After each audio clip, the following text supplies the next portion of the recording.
तुम्हाला वाटतंय का इथं हुरडा खाण्यावर अन्याय होतो? विषय नाही, होऊ नये यासाठी मी सादर करतो. विदर्भ मराठवाडा वैधानिक विकास मंडळ आता येत नाहीये. आज मी आमदारांच्या सह्या घेऊन ही मागणी करणार आहोत. चा हक्क आहे. विकास मंडळ हे 371(2) नुसार आमचं संरक्षक कवच आहे.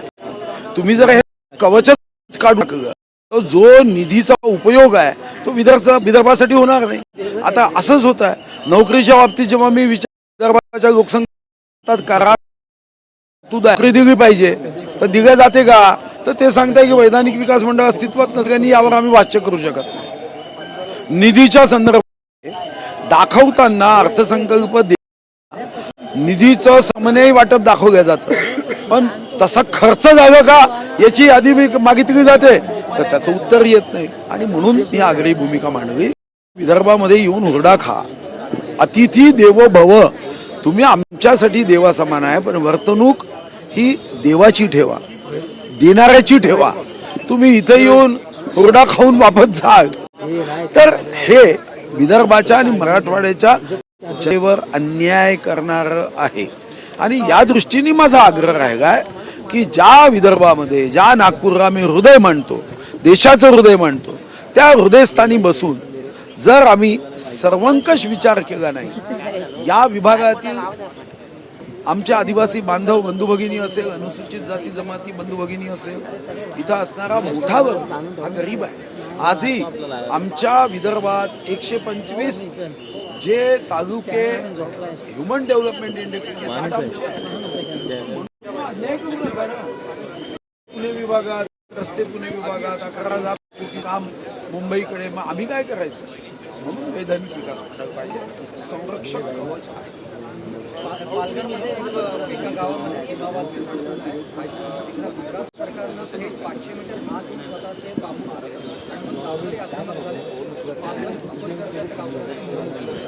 असं कोणी बांबू ठोकून आतमध्ये आले असेल त्याचं उत्तर महाराष्ट्र सरकारने दिलं पाहिजे. त्याचा गुजरात महाराष्ट्र असा वाद नाही, हा सामान्य वाद आहे. याला काही एखाद्या पक्षाशी जोडण्याची आवश्यकता नाही. आता चंद्रपूर जिल्ह्यामध्ये 14 गावं, तेलंगणा आणि महाराष्ट्राच्या वतीने 14 गावं, त्या 14 गावामध्ये 2-2 सरपंच आधी आहेत. पण जेव्हा गावकऱ्यांना आपण विचारतो तर ते आग्रही नाहीत, कारण त्यांना दोन्हीकडच्या योजना घेतात आहेत. त्याच्यामुळे ते म्हणतात की आम्हाला आनंदी आहे,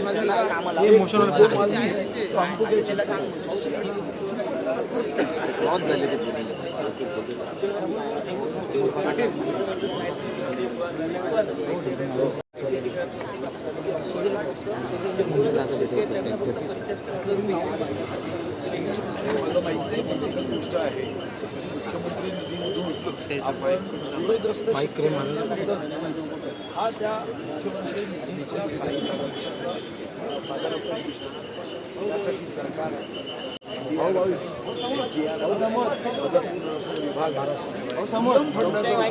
हा अशा आजारासाठी सादर करतो की ज्या आजार जीवन नाही किंवा अशा आयुष्यमान भारत योजनेमध्ये बसत नाही.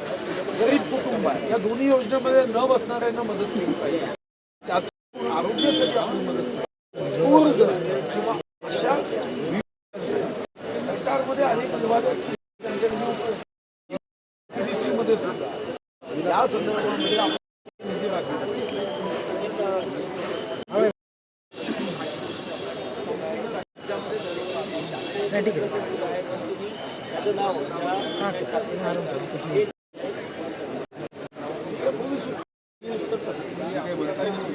मला काय माहिती काय फटकार काय झिडकार मला माहिती नाही. हायकोर्टाने झिडकारला फटकारलं असेल तर पोलीस विभाग गंभीरतेने संवेदनशील पाहिजे, सांगत असलं पाहिजे, नाही तर पुन्हा हायकोर्टच्या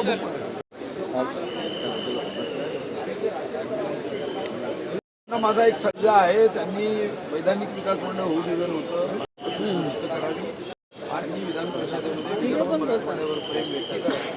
या ठिकाणी विदर्भ आणि मराठवाडा वैधानिक विकास मंडळाची मागणी उद्धव साहेबांनी मांडावी. मी जाहीरपणे त्यांचा विरोधक अधिवेशनाचा कालावधी वाढावा याकरिता आग्रही आहे. मुळात हे 7 दिवस विरोधी पक्षांची एकंदरीत आमदार नगण्य ही प्रश्न पाहता. तुम्ही एकदा विदर्भाच्या मातृत्वावर घेतला होता. विशेषतः उद्धव ठाकरेंनी या अधिवेशनामध्ये उपस्थिती असावं असं एकत्रित आमदारांनी काय तुम्हाला या नाही, अधिवेशनचा कालावधी वाढवण्याची इच्छा विरोधकांची काय, माझी आहे, माननीय देवेंद्रजींची आहे. आचारसंहिता असल्यामुळे समजा अधिवेशन घ्यायचा निर्णय काहीच घेता येत नाही. गाडी घ्यायची आणि त्याच्यात पेट्रोल ड्रायव्हर कशा करायचा, अधिवेशन घेते चर्चाच नसेल, आचारसंहितेचं बंधन असेल, घोषणा करता येत नसेल, निर्णय नसेल, तर मग काय चर्चा करायची. अधिवेशनामध्ये हा कालावधी वाढावा ही आमची सर्वांची इच्छा आहे. देवेंद्रजींनी BSc मध्ये हे अधोरेखन की पुढच्या वर्षीचं आपण 2-3 आठवडे